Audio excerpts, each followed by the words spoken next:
그, 여러분 어제 무슨 일이 있었는지 아시죠? 네, 우리 병기 형제랑 윤경 자매가 결혼식을 올렸습니다. 이제 어제를 시작으로 해서 이제 매월 12월까지, 내년 2월까지 계속 결혼식이 있어요. 그래서 다음 달에는 우리 또 한장로님 따님이 그 수연 자매가 결혼식하고 11월에는 또 우리 준원 형제가 결혼하고 또 12월에는 제가 알기로 유한누리 전사님 결혼하는 걸로 알고 있어요. 12월 5일 날 결혼하는 걸로 알고 있고요. 또 2월에 준원 형제 결혼합니다. 이준원 저기 결혼합니다. 그래서 계속 경사가 이렇게 있습니다. 여러분 코로나 때문에 힘든 때인데 바이쌤이 생명력이 넘치는 교회 같아요. 이렇게 이럴 때 결혼해야 잡은 손을 더 꽉 잡게 됩니다. 나도 이때 할 걸. 여러분 그리고 그 결혼식도 이렇게 계속 있고 또 이번 주에 추석 연휴잖아요. 그래서 제가 이제 영적 각성과 회복 시리즈 하다가 저 가정 회복 시리즈 잠깐 이번 주에 말씀 나누려고 합니다. 여러분 그 가정을 행복하고 아름답게 세우기 위해서는요, 그 가정의 무게 중심과 내관이 어디 있는지 알아야 돼요. 어디 있다고 생각합니까? 많은 관계가 있는데 부부 관계에 있어요. 여러분 부부관계가 좋으면은요 모든 가족관계의 갈등들과 문제들을 다 넘어설 수가 있어요. 환경이 문제가 아니라 또 뭐 자녀가 문제가 아니라 뭐 시댁이 문제가 아니라 부부가 문제인 거예요. 그래서 여러분 가정 문제를 회복할 때 하나님께서도요 가정을 설계하실 때 가장 먼저 뭘 창조하세요? 부부 관계를 가장 먼저 만드세요. 그래서 여러분 이때 우리가 결혼식도 많지만은 결혼식 통해서 우리 가정들도 같이 더불어 회복되는 은혜들이 있길 축복합니다. 여러분 결혼식장 가면은요 그런 부부 관계가 어떻게 하는 게 가장 원만하고 아름답게 회복될까 결혼식장 가면 다 있어요. 결혼식장 가서 그 저기 식당에서만 마주치는 사람들이 있고 또 축가만 이렇게 듣는 사람들이 있는데 그러지 말고 결혼식장에 가면은요 꼭 그 세 가지는 꼭 보고 오셔야 됩니다. 그 세 가지가 결혼을 세우는 가장 핵심적인 그 아이콘이에요. 그래서 그것을 바라보면서 결혼 생활에 있어서 이게 가장 중요하구나. 이게 부부관계를 원만하게 하고 회복시키는 힘이구나. 이것을 돌아보고 기억하고 오면은 여러분 이미 결혼한 부분들은 더 부부관계가 돈독해지고 앞으로 결혼할 사람들도 부부가 어떤 것인지 생각하게 되고 또 우리 가정들이 아름답고 행복한 가정이 될 줄로 믿습니다. 그럼 이제 여러분 어저께는 지났으니까 할 수 없고 이제 10월에 우리 수연자매 결혼식, 11월에 준원 형제 결혼식, 또 뭐 우리 준원 형제 결혼식, 준영 형제 결혼식 하면은 꼭 확인하고 그 의미를 오늘 배운 말씀을 가지고 생각하면서 그래서 사고하는 성도들 되시길 축복합니다. 결혼식장에 가면 세 가지 꼭 봐야 돼요. 뭐냐면 신랑의 턱시도, 신부의 흰색 웨딩, 그리고 마지막에 하는 혼인 서약서를 보고 와야 돼요. 그런데 이것은 그냥 보는 데에만 의미가 있는 게 아니라 이것이 갖는 의미가 무엇인지를 알아야 됩니다. 이것을 알고 다시 생각할 때 이것을 통해서 부부관계가 회복되고 가정이 세워진다는 것을 깨닫게 되는 거예요. 그럼 제가 묻습니다. 여러분 신랑이 결혼식 때 왜 검정 턱시도를 입는지 알아요? 여러분 신랑의 검정 턱시도는요 검정색 예복은요 그 장례식장에서도 입어요. 그리고 결혼식장에서도 입어요. 신랑들은 검정색 예복을 입으면서 결단을 한다 그럽니다. 어떤 결단이냐면 내가 옆에 있는 이 여자를 위해서 죽겠다. 그러니까 이 여인을 사랑하는데 어떻게 사랑한다? 내가 죽었구나가 아니라 내가 이 여자랑 결혼해서 이제 내가 끝이구나 이게 아니라 내가 이 여자를 앞으로 책임질 건데 어떻게 책임을 지겠다? 목숨 바쳐 책임지겠다는 거예요. 여러분 나는 그거 몰랐어. 이제 알았잖아요. 결혼의 예식은 그것을 통과하는 거예요. 그래서 검정색 예복을 입고서 내가 아내를 위해서 목숨 바쳐 지금 장례를 치르는 거예요. 이 여인을 위해서 생명을 드리리다. 여러분 그것을 누가 알려주셨냐면 예수님이 알려주신 거예요. 에베소서 5장 25절 말씀 같이 한번 읽어봅니다. 시작. 아내들아, 남편들아, 아내 사랑하기를 그리스도께서 교회를 사랑하시고 자신을 주신 같이 하라. 여러분, 예수님이요 알려주신 거잖아요. 남편들한테 내가 교회를 사랑한 것처럼 너희도 아내를 사랑하는데, 예수님이 교회를 어떻게 사랑했어요? 십자가에서 자기 목숨을 내어주기까지 사랑한 거예요. 그래서 모든 신랑들이 그 예수 그리스도의 본을 받아서 신부인 아내를 지키고 사랑할 때 어디까지 사랑하느냐면 내 생명을 이 여인을 위해서 바치면서 사랑하기로 결단하는 게 결혼 예식인 거예요. 바이즘의 모든 사랑하는 남편들이요, 아내를 위해서 생명 다해 사랑하는 저 여러분 되시기를 축복합니다. 여러분, 함윤경 집사님이 들으면 안 되는데, 함윤경 집사님이 예전에 그 목사님이 청혼을 한 적이 있어요. 그래서 사모님이 될 뻔했거든요. 근데 그 목사님이 이제 그 유학을 가려고 준비를 중인 목사님이셨어요. 근데 저희 아버님이 한번 그래 사람이 괜찮으니까 불러서 물은 적이 있어요. 그러면 유학 가서 당신은 어떻게 먹고 살 거야? 그랬더니 다 계획이 있더라고요. 그러면은 내 딸은 어떻게 먹고 살 수 있는데, 그랬더니 말을 안 하는 거예요. 목사랑 결혼하니까 먹고 살 거는 준비해 와야지, 이런 생각이 있었나 봐요. 저희 아버님이 2번 다시 안 물어보고 잘라버렸어요. 저놈은 싹수가 노래. 보통 결혼하려고 그러면 뭐를 전제로 하는 거냐면 목회자든 뭐든 내가 생명대에서 이 여자를 책임지는 거잖아요. 할렐루야? 그렇게 안 하려면 왜 결혼했어요? 그냥 내가, 여러분, 빚져서 또 노름에서 돈 날려서 장기 포기각서 쓰는 게 아니라 결혼할 때 이 여자를 내가 어떻게든 살리겠다는 결단으로 검정색 옷 입고 그렇게 나가는 거예요. 여러분, 사랑하는 남편들이요, 우리 아내를 사랑할 때 예수님이 보여주신 본처럼 자기 생명 다해 목숨 걸고 사랑하는 저 여러분 되시길 축원합니다. 그래서 남편들의 리더십은 생명을 거는 데서 나온대요. 제가 아는 선교사님이 IT에 선교를 갔다가 IT 지진이 난 적이 있었거든요. 자기가 있던 건물이 지진이 나면서 흔들려서 무너지기 직전에 그냥 뛰어나와서 살았어요. 근데 딱 돌아보니까 건물이 무너지는데 깜짝 놀랐대요. 무너지는 건물 직전에 막 무너지면서 막 먼지가 나오잖아요. 그래서 어떤 여인이 먼지를 뒤집어 쓰면서 이렇게 나오더래요. 갑자기 앞이 깜깜해지면서 죽었구나. 자기 아내인 거예요. 생각해보세요. 자기 튀어나왔는데 누구를 두고 나온 거예요? 아내를. 그때 이후로 자기 인생이 꼬였대요.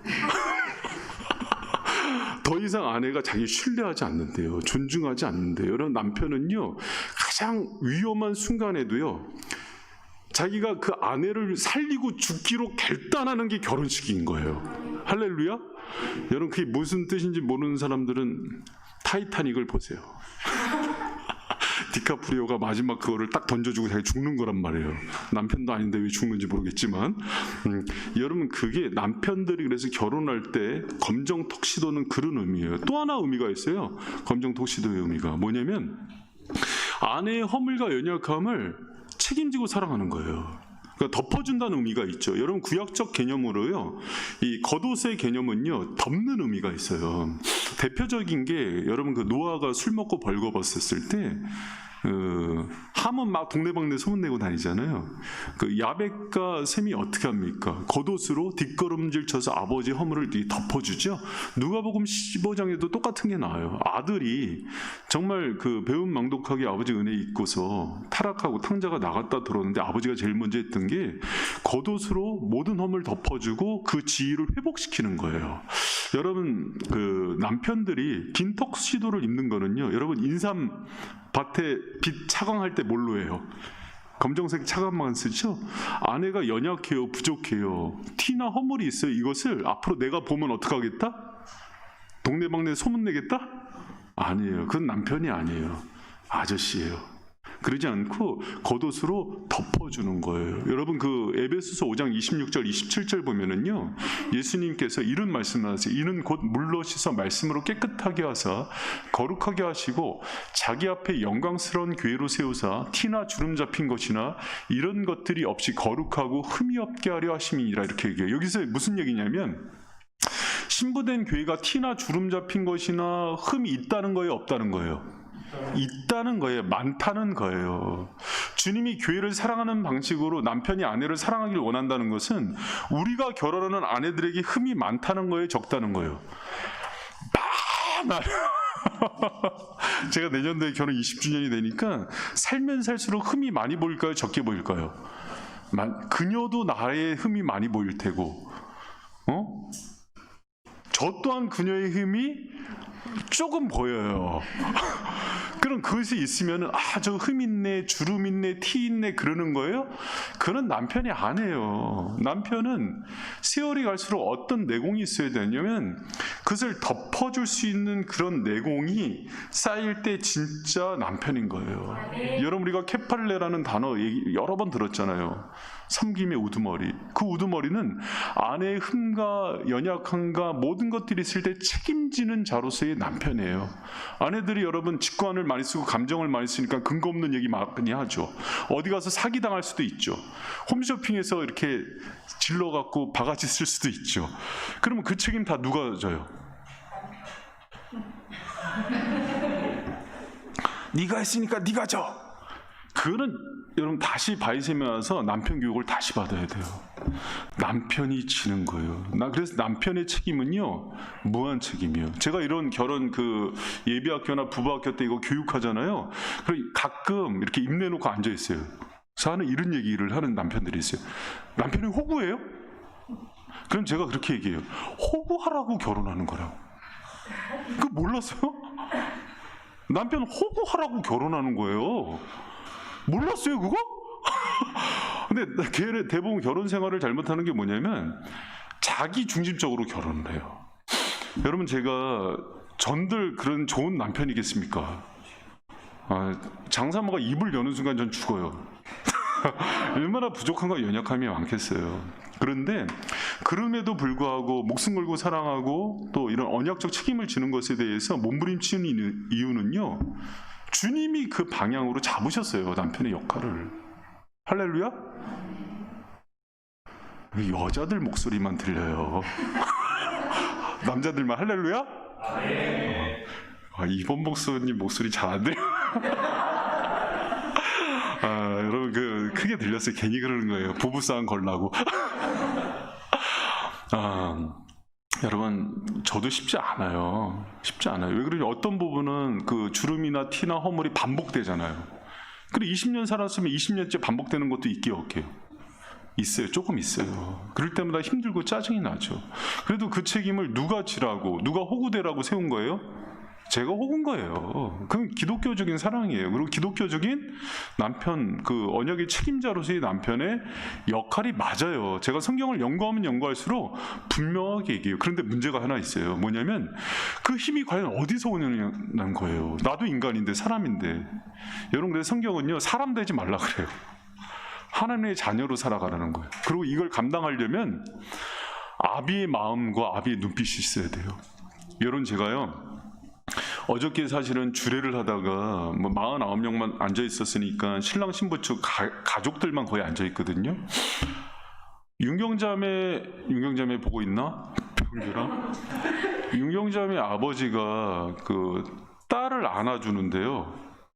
그 눈빛을 본 거예요, 아버지. 아주 울 뻔했잖아요. 아버지, 이제 한장로님 다음 달에 그러실 것 같은데. 그 아버지가 딸의 손을 붙잡고 들어와서 사이한테 넘겨주고 또 둘이 이제 부부 성혼 소약을 하고 나서 딸과 사이를 안아주는데 눈빛을 본 거예요. 그 보지 말았어야 되는데. 그 딸에 대한 애틋함, 또 사이를 바라보면서 하는데 제가 그 마음을 읽었어요. 그 병규 형제 보고 있어? 병규 형제를 바라보면서 눈빛에서 뭐가 보이냐면 내가 지금까지 내 딸을 사랑했던 것처럼 자네가 내 딸을 사랑해 줄 수 있겠느냐는 음성이 들리는 거예요. 막 환청이. 근데 제가 그거를 보면서 저는 결혼식 때 장인어른의 눈빛을 못 봤잖아요. 근데 이제 주례를 많이 하러 다니니까 이제서 보이는 게 많이 있는 거예요. 이렇게 아버지, 어머니의 눈빛을 보고 그 속에서의 가족들의 삶, 그동안의 눈물, 그 자녀를 했던 희생들 보니까요. 그 마음을 누가 받아야 되냐면 이 신랑놈들이 받아야 되는 거예요, 이게. 그 마음을 받아서 딸을 그 사랑으로 대해주게 돼 있어요. 할렐루야. 앞으로 그 주례 많이 들어오겠네 이거. 그래서 그 사랑으로 바라보고 아버지가 했던 사랑으로 딸을 사랑해 주는 거예요. 그래서 내 방식으로는 그 희생적 사랑이 안 돼요. 여러분, 제가 딸이 셋이에요. 길을 가다가 시연이, 연아가 예를 들어서 뭘 잘못해서 동네 사람들한테 이렇게 휩싸여서 막 책망을 받고 욕을 먹고 있어요. 그럼 제가 지나가다가 저거 내 딸이네 하고 지나가요? 지가 정신 있는 아빠라면 어떡하겠어요? 뛰어들어서 딸을 뒤에다 감추고 제가 이 아비인데 무슨 일인지 모르겠지만 제가 책임지겠습니까? 그러지 않겠어요? 그럼 당신네 아내는 어떻게 해야 돼요? 똑같이 그래야 되는 거 아니에요?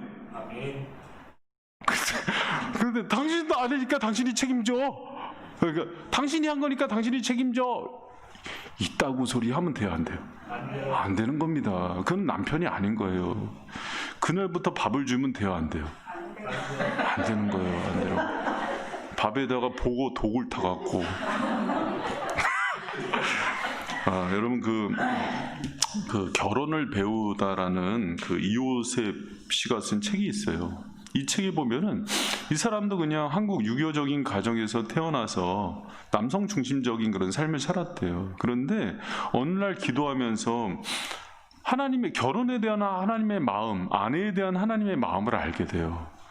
하나님이 이런 말씀을 주시더래요. 내가 내 딸을 사랑해 줄 사람을 찾고 찾다가 가장 사랑해 줄 사람으로 너를 찾았단다. 여러분, 그런 남편들이 아내를 대할 때 이 아내는 한 아버지의 딸이면서 하늘 아버지의 딸이잖아요. 할렐루야? 그럼 하늘 아버지가 이 딸을 보내면서 어떤 마음으로 보낸 거예요, 여러분한테?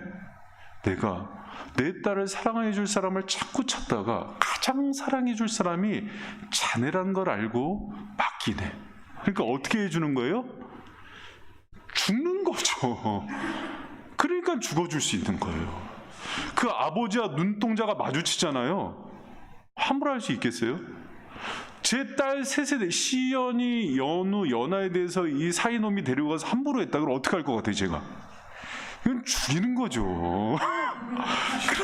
그럼 하늘 아버지 심정, 또 우리 장인어른의 심정 등을 받아서 그 사랑을, 바통을 받아서 사랑하는 게 남편임을 기억하는 모든 바이샘들의 정신 있는 남편들 되시길 축원합니다. 여러분, 그거예요. 이 요셉 작가가 이 책에서 이런 얘기를 해요. 그 전까지는, 그 마음을 깨닫고 나서 그 전까지는 아내가 아플 때 짜증이 났대요.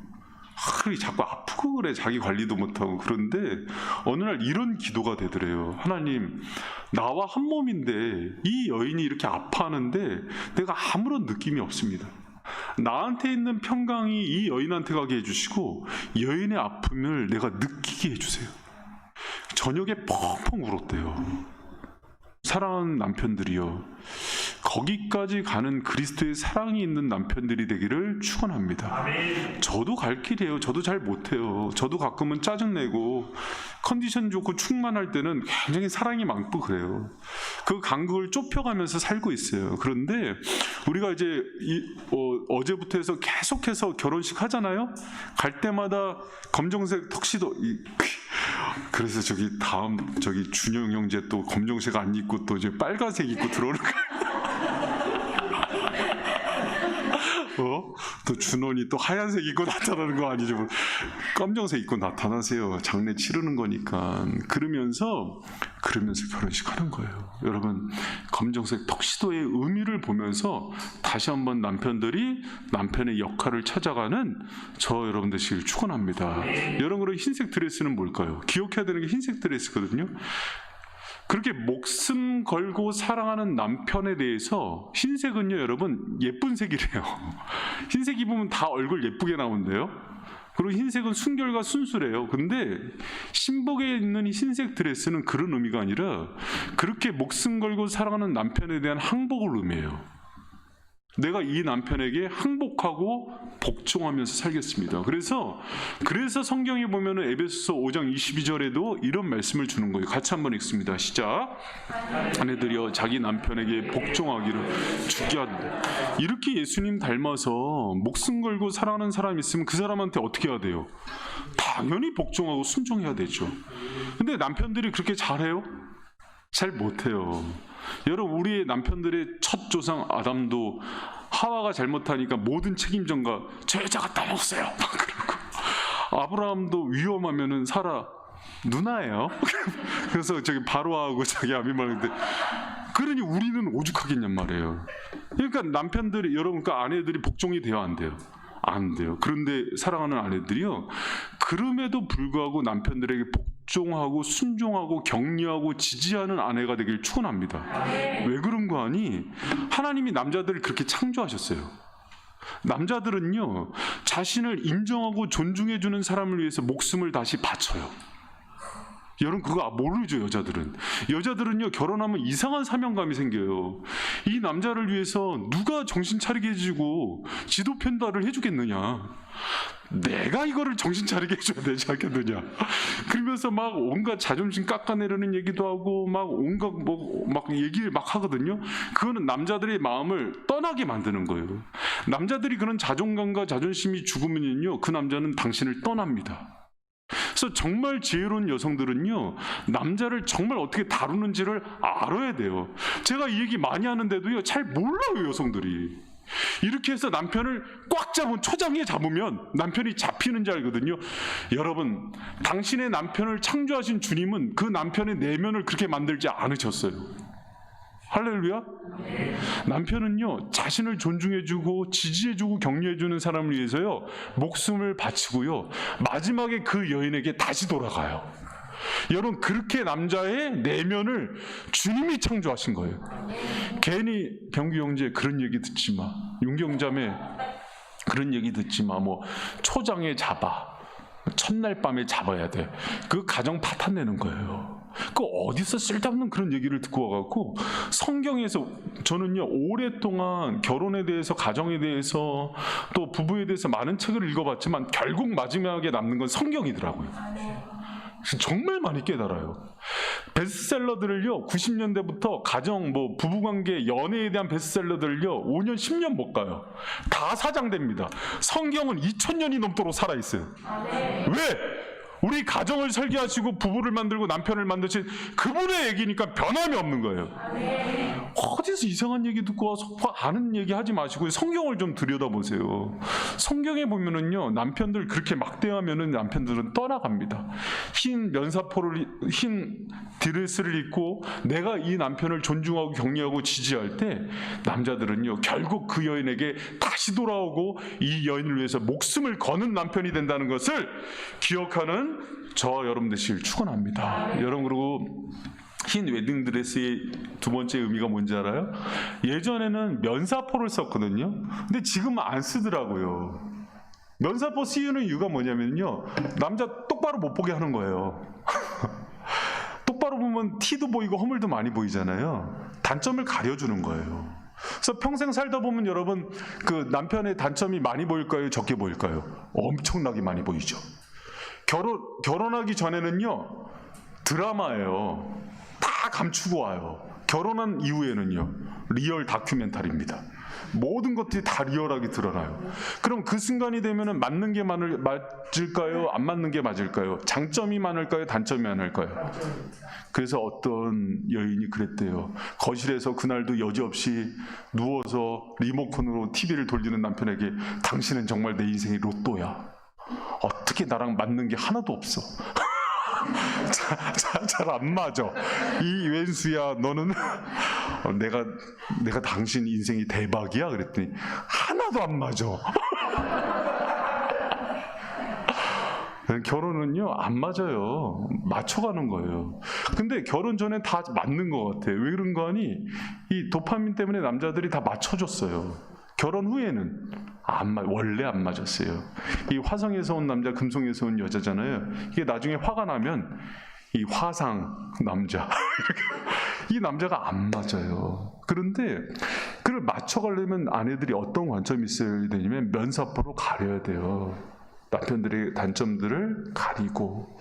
또 여러분 그런데도 여자들이 이것을 얘기 안 하면은 여자들은 병 걸리잖아요. 병 걸려 안 걸려요? 여자들은 말 안 하면 병 걸려요. 그런 남자들이 이 많은 문제를 누구한테 얘기하냐면 하나님께 가져가서 다 일로 바치는 거예요. 그럼 여러분 어떤 역사가 일어나는지 알아요? 하나님이 손을 대기 시작해요. 그럼 남자들이 바뀔까요? 안 바뀔까요? 바뀌어요. 제가 산 증인이에요. 저희 아버지가 서서히 변해가는 것들을 제가 목격했어요. 주위에 기도하는 권사님들, 집사님들 통해서 바이셈에도 수많은 남편들이 바뀌어가는 것들을 너무 많이 봤어요. 여러분 그게 아내들이 가지고 있는 가장 강력한 무기예요. 여러분 그 무기의 위력을 모르는 사람들은요 그냥 남편만 잡아먹으려고 그러고 싸워요. 그렇게 해서 바뀌는 게 남자가 아니에요. 여러분 주님께서 만드신 또 창조하신 나의 배우자 된 그 남자를 위해서 얼마나 눈물을 흘려 기도합니까? 눈물 흘려 기도하고 남자를 위해서 남편을 위해서 결혼 안 한 우리 사람들은 자기 아버지를 위해서도 기도해 보세요.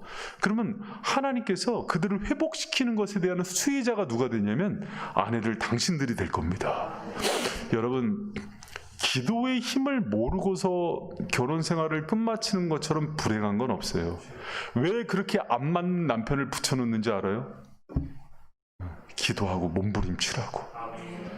여러분 오늘 이 말씀을 들은 것은 여러분한테 축복이 되면서 동시에 꼬이는 거예요. 왜 그럴 거 아니? 여러분의 남편은 기도하지 않으면 안 바뀔 거니까요. 그러니까 여러분 사랑하는 주님의 딸 된 우리 아내 여러분, 남편과 또 아들과 또 아버지를 위해서 기도하는 여러분 되시길 축원합니다. 제가요 기도를 통해서 남자들이 바뀌는 것들을 너무 많이 봤어요. 그런데 무시하고 경멸하고 자존심 긁고 그래서 바뀌는 거를요 한 번도 못 봤어요. 그때는 같이 사는 것 같지만 마음이 떠나 있는 거예요. 그런 주님의 방법이 아니에요. 흰 면사포는 항복이라 그랬어요. 그리고 면사포로 그 단점을 가리고 하나님께 그 기도를 올려드림으로 남편들을 회복시키는 지혜로운 아내들로 살아가기를 축복합니다. 그리고 여러분 결혼식장에 가서 꼭 봐야 되는 세 번째 게 있어요. 뭐냐면 서약서예요. 혼인 서약서. 여러분 제가 금요일 날 서약서를 멋지게 이렇게 사진까지 넣어서 이게 누구 서약서야 이거? 병규 형제랑 윤경자매 거를 만들고 있었더니 옥전사님이 너무 예쁘다고 막 그래요. 그래서 제가 옥전사님한테 얘기해 줬어요. 전사님 다음에 결혼할 때 내가 잘 만들어 줄게요. 옥전사님 너무 해맑게 네 좋아하더라고요. 우리 옆에 성운강도사 쓰러져 있어 막 웃다가 무슨 뜻인지도 모르고 이 설교가 그 남편인 김승곤 집사님한테 들리면 안 돼요. 이 가정이 깨지는 거예요. 근데 여러분 이 혼인 서약서가 예쁘게 만들어진 게 중요한 게 아니라 이 서약서의 의미가 중요해요. 여러분 이 서약서는 계약서가 아니라 언약서예요. 계약은 서로 나한테 유리한 조건을 가지고서 쌍방이 계약을 하는 거예요. 너가 이거를 주면 난 이렇게 하겠다는 계약서예요. 너가 이만큼 돈을 벌면은 내가 아내가 될게. 네가 이만큼 예쁘면 내가 남편이 될게. 네가 음식을 잘하면 나는 그걸 지속할게. 언약은요 그게 아니에요. 그런 조건과 상황에 상관없이 내가 너한테 묶여주는 거예요. 평생을 사랑으로. 여러분 우리의 결혼이 언약입니까? 계약입니까? 근데 요새 많은 사람들이 계약 결혼을 해요. 그래서 남편이 실직이 되면 이혼을 해요. 아내가 나이가 들어서 주름이 생기고 또 병들면은 떠나가요. 여러분 주님이 만약에 그런 식으로 우리와 계약을 맺었다면 우리는 다 버림받았어요. 주님이 우리와 언약을 맺으시고 평생 연약하고 죄 많은 우리와 묶여서 사랑을 해주세요. 그 사랑의 방식으로 부부가 평생을 사랑하게 돼 있어요. 우리의 사랑이 언약임을 기억하는 저와 여러분 되시기를 축원합니다. 그래서 여러분, 결혼은요 계약이 아니에요. 처음에는요 조건 보고 다 만나요. 자기 눈에 예뻐서 만나요. 여러분 믿지 않을 수 있지만 장정원 사모도 멋있다고 만난 거예요. 깜짝 놀랐죠. 자, 김지영 사모님 제일 크게 웃었어요. 뭐 물론 김지영 사모님도 이번 모습이 잘생겼다고 만난 거겠죠. 뭐 다 그런 거예요. 다. 저도 제 아내 예쁘다고 만난 거예요. 할렐루야. 순식이가 웃고 있습니다 지금. 그런데 여러분, 시간 지나면 조건이 다 바뀌어요. 그럼 그거 바뀔 때마다 또 바꾸고 그럴래요? 그런 거 아니에요. 여러분, 그래 본해퍼가 했던 유명한 결혼 주례사가 있어요. 뭐라 그랬냐면, 많은 사람들이 착각을 한다. 사랑이 결혼을 지키는 줄 알지만 결혼이 사랑을 지킨다 그래요. 왜 그런 거 아니? 사랑은 유효해요. 유효 기간이 있어요. 그런데 결혼식을 통해서 하는 언약 관계는 영원하다는 거예요. 여러분, 우리가 결혼을 통해서 사랑의 관계로 들어가잖아요. 그 결혼 때 했던 모든 이런 그 언약과 관계들이 우리 사랑을 더욱더 견고하게 하는 거예요. 여러분, 이거는요 인생을 좀 살아본 사람들만 들려지는 얘기예요. 20년, 30년 살아보고 황혼이 되면은요, 그랬지. 그게 맞지, 이렇게 들려요. 지금 막 각 결혼하고 막 연애하는 사람은 사랑이 영원할 줄로 알죠? 미나자매? 다 그놈들 다 변해. 다 변해요. 다 오성은 다 변해. 응? 다 변해요. 다 변하는데 뭐가 붙잡냐면요, 그 신실한 언약의 관계가 붙드는 거예요. 우리가 그 사랑을 어디서 배웠으니까? 주님으로부터 배웠으니까. 그래서 결혼식장에서는요, 이 마지막 이 언약서, 서약서를요 꼭 확인하고 오는 거예요. 그리고 여러분, 중요한 게 하나가 있습니다. 뭐냐면 또 하나 약속을 해요. 수많은 하객들과 부모님과 하나님의 은혜로 가정이 세워지고 부부관계가 세워지거든요. 그래서 주례자들이 많이 얘기해요. 그 사랑, 그 은혜 잊지 말라고. 그러면서 힘차게 행진을 시키거든요. 그때 행진하는 사람들은 결심을 해요. 내가 이 은혜에 보답하면서 살겠다. 그러면서 그거를 약속을 하거든요. 그럼 여러분, 보답하는 길이 뭘까요? 결혼 전과 결혼 후가요, 부모님의 은혜에 보답하는 게 차원이 달라져요. 결혼한 후에는요, 두 사람이 잘 사는 게 가장 큰 은혜에 대한 보답이에요. 할렐루야? 그러면 그걸 근거로 해서 용돈도 드리고 부모님 돌봐드리는 거지, 두 사람이 불행해지면 그것처럼 부모님 가슴 아픈 게 없어요. 그러면서 나중에 훗날 자녀들이 많이 이렇게 태어나잖아요. 그러면은 자녀들이 물어요. 어머니, 아버지, 천국이 뭐야? 그랬을 때 이렇게 얘기하는 거래요. 천국은 우리 가정 같은 곳이야. 그것을 약속하는 거래요. 여러분, 지금 다 부족해요. 연약해요. 우리 아이들도 만약에 천국은 우리 가정 같은 곳이야 그러면 애들 천국 안 간다 그럴 수도 있어요. 근데 애를 쓰는 거예요. 그 방향이 약속을 하는 거예요. 주님께서 설계한 이 가정을 주님 천국의 모형으로 만들겠다고 부부가 약속을 하는 거예요. 여러분, 사랑하는 바이스 성도 여러분, 이제 추석인데, 명절인데 이번 명절은 안 가는 게 효도하는 거래요.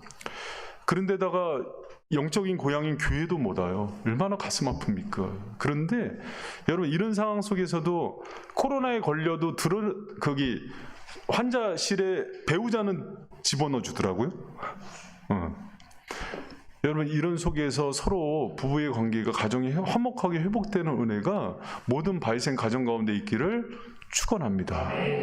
여러분, 그랬으면 좋겠어요. 그래서 주님이 원하시고 설계하시고 가지고 있는 비전대로 우리 가정이, 또 부부의 관계들이 아름답게 회복돼서, 다들 힘든 그런 상황이지만 아까 강 권사님 기도한 것처럼 올해 우리 교회의 모든 가정들이 회복되는 그런 은혜의 해가 되기를 축원합니다.